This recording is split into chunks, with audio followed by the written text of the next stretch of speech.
Recently, SIG Sauer has been known for their polymer Wonder Nines, but every once in a while, they like to remind us that even though they like to party, they can still be formal too. I like to picture Jesus in a tuxedo t-shirt because it says like, I want to be formal, but I'm here to party too. Enter the new Made in America P226 X5. Are you ready? Stand by. Welcome back to the Humble Marksman channel, the only gun channel here on YouTube dripping with that BDE. That's right, Big Dad Energy. If you've ever been to Disney on ice and had to answer the question, but why are they ice skating about 45 minutes into the show, and be like, I have no idea, go ahead and hit the like button. I'm David, and this is the SIG Sauer P226 X5 made in America. So the X5 was the original competition trim of the P226 for IPSC standard division, and kind of the features that made this the sporting gun were it had a 5-inch barrel like other guns in the competition. It had a stainless steel frame, making it heavier. It came with a mag well. The sport versions had a kind of like thumb rest, a sport lever, whatever you want to call it. They were single action only, and they had adjustable triggers where you can actually adjust the trigger pull weight, the over travel, and to a limited extent the pre-travel. Fast forward to now, and SIG Sauer is reintroducing these, manufactured in their Newington, New Hampshire factory. This is done by the SIG Custom Shop, and what that means is that the machining is done to much higher tolerances. However, it's not a gunsmith gun, kind of like modern 2011s that are sort of everything is hand fit. It's not quite like that. It's just that the machines are able to cut to such ridiculous tolerance that the guns show up basically squared away. But really, it's a stainless steel finished gun, and if you actually look at the machining, there are like 0 lines and 0 swirl marks anywhere on the gun. It's absolutely gorgeous. Like, I can see my fingerprints on it, and if you like stainless guns, which I do, then you're gonna get really agitated by that, like I am right now. So immediately, some of you guys are gonna run to Reddit and start throwing shill around, because that's what you guys like to do. You get internet points for it, apparently, but I'm allowed to like stuff on the internet even when I'm reviewing it. But there are,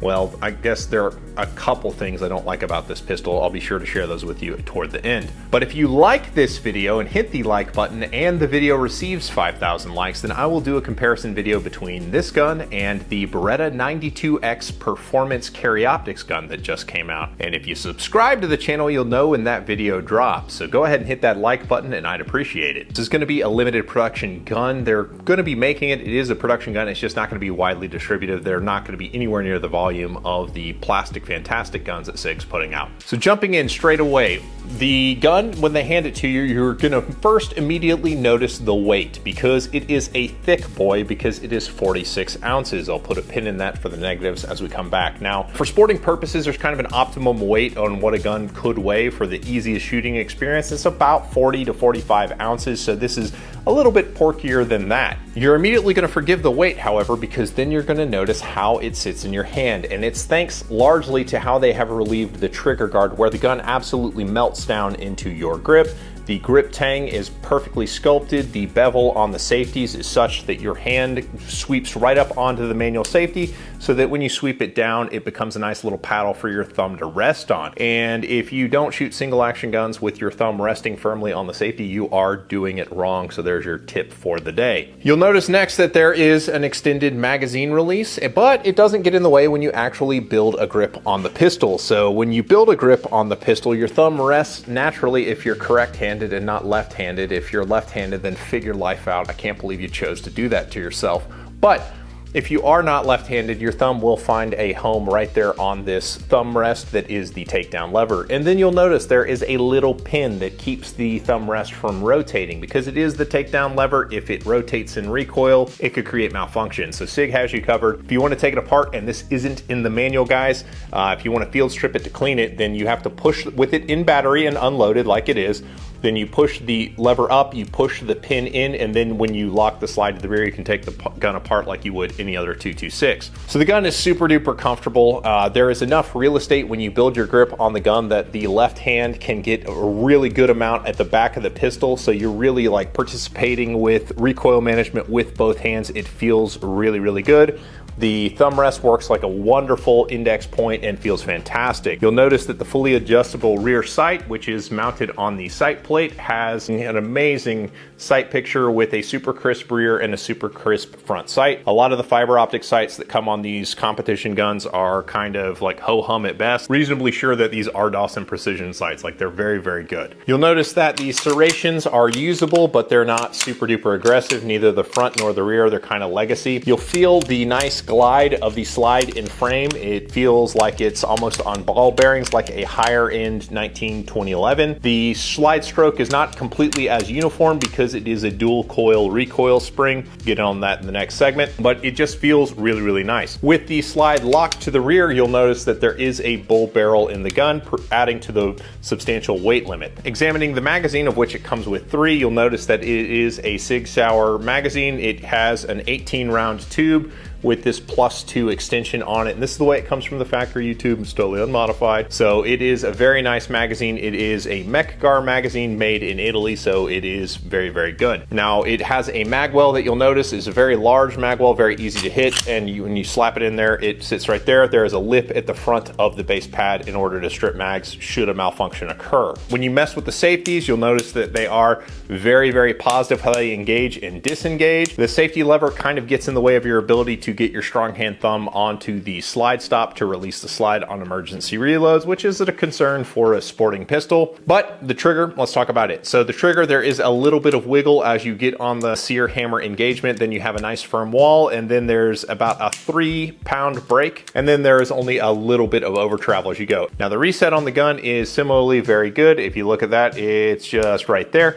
Not super positive, doesn't throw your finger forward, but it is perfectly usable, and when you shoot the gun fast, you don't notice it. You're not likely to short stroke it. The trigger throw is very short. So the stuff that you're not gonna get to appreciate about the gun when you're in the gun store. First and foremost, it has a gun case that will make you not curse at the gun case because it's so nice. It accommodates all 3 of the magazines and the pistol very admirably. It's even got a little place carved out for the challenge coin that comes with it to commemorate the fact you got in your car, opened up your wallet, and bought an expensive pistol. Because this pistol is expensive, it's going to eventually retail around $2,200 American. Yeah, I know, it's a lot of money. It's $2,200, so it's roughly the same price category as like a Staccato. When you take the gun apart, you're gonna notice that the rails are basically full length. There are 4 rails, but the 2 front rails on either side run out all the way to the end of the dust cover, so there is a lot of slide to frame engagement. When you have the slide off the gun, you'll notice the screws that hold the rear sight plate on the gun,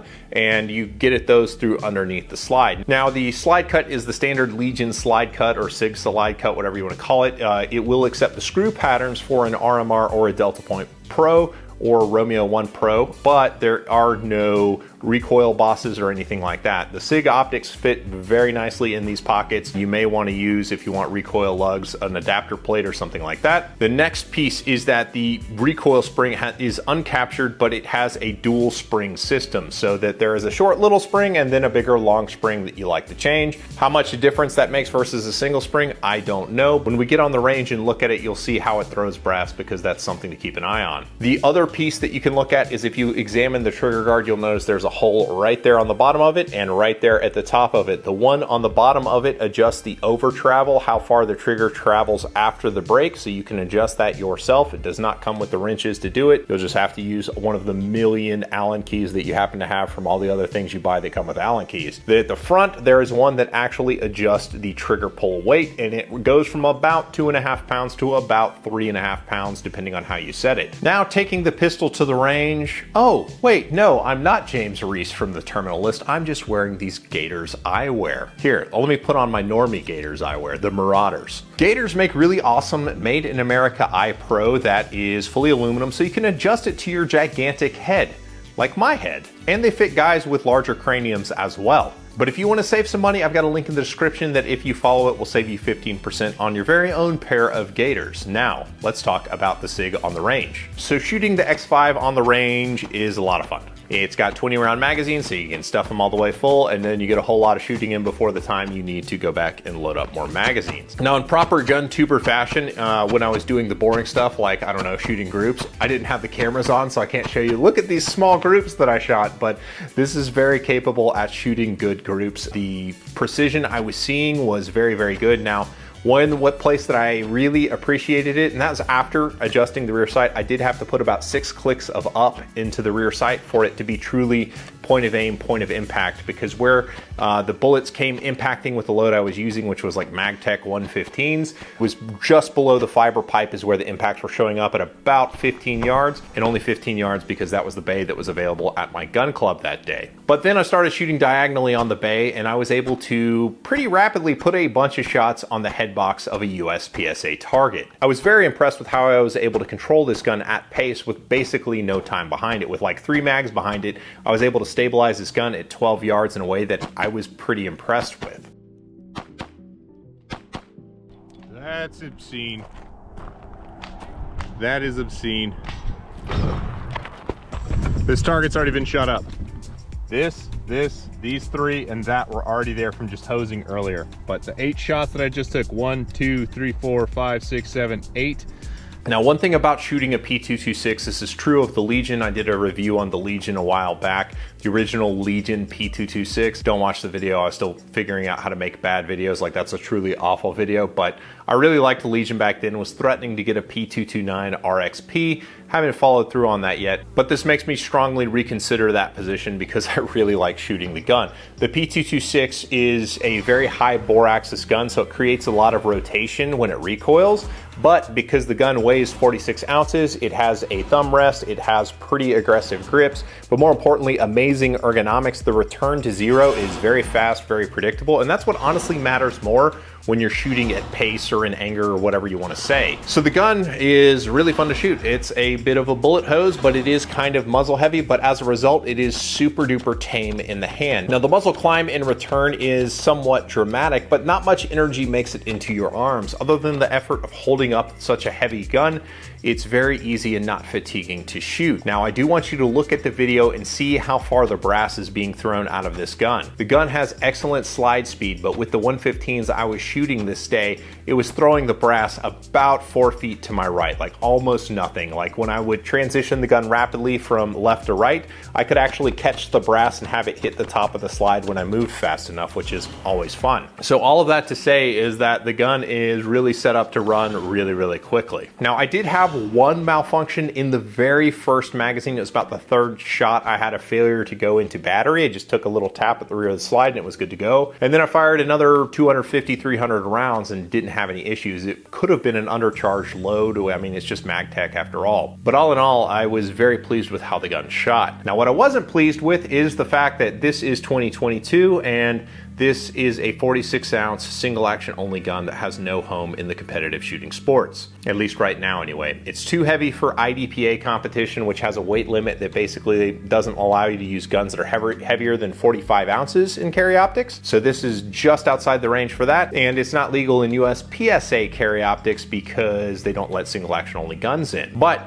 I understand the reason why the gun is the way it is. This kind of mimics the original X5 sort of feel for what the gun is supposed to be. It's kind of a throwback to what the heritage of the P226 X5 originally was, and I can get on board with that, and it is pretty darn awesome. The only other thing that I don't particularly love about a single action only P226 is that getting at the slide release, so if I do an emergency reload with my sporting gun, if I want to get on that little slide release right there, it's a little bit of a trick. I have to actually go around the safety in order to drop the slide and send it home.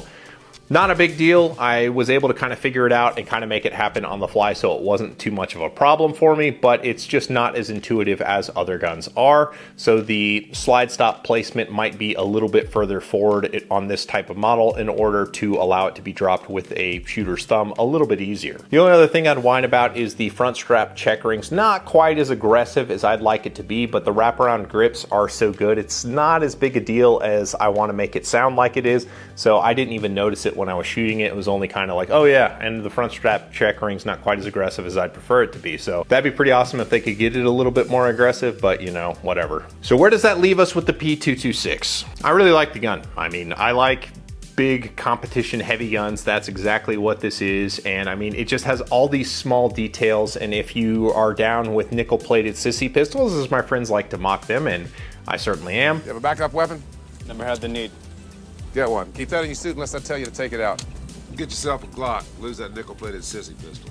And the gun is pretty awesome. Now, I mean, it is a big gun. You hold it, you feel like it's gigantic, like it's a big old slab-sided gun. It's roughly the size of a 5-inch government 1911, but it's about 6 ounces heavier than one of those guns in 45. But the gun is awesome. So if you're a collector who is kicking yourself for not buying an X5 when they were kind of blowing them out at $1,500, which is me, then this is an opportunity where you can get on board with the new Made in America version of the gun. And that's probably what I'm going to do. This wasn't given to me. I either have to send it back or send a check. And right now I'm heavily leaning towards sending a check because I've made this mistake once before. I'm excited to see what SIG Sauer is going to do with relaunching the P226 X5 series. I think they have the opportunity to kind of modernize the 226, and if they did some cool stuff like made this a double action gun so that it was legal in carry optics, or potentially reintroduce the open gun, hey, reintroduce the open gun, that'd be awesome. So I'm excited that SIG is doing this kind of thing. Like, I like the P226, like I was gonna go and get one, and then like Terminalist came out, and then all of a sudden all the P226s are like stupid money. I'm excited that they are launching this gun. It is a really cool gun. As a reminder, if you want to see that comparison to the 92X performance carry optics, be sure and hit the like button. And as always, I appreciate you guys, and I'll catch you guys on the next one. Thank you.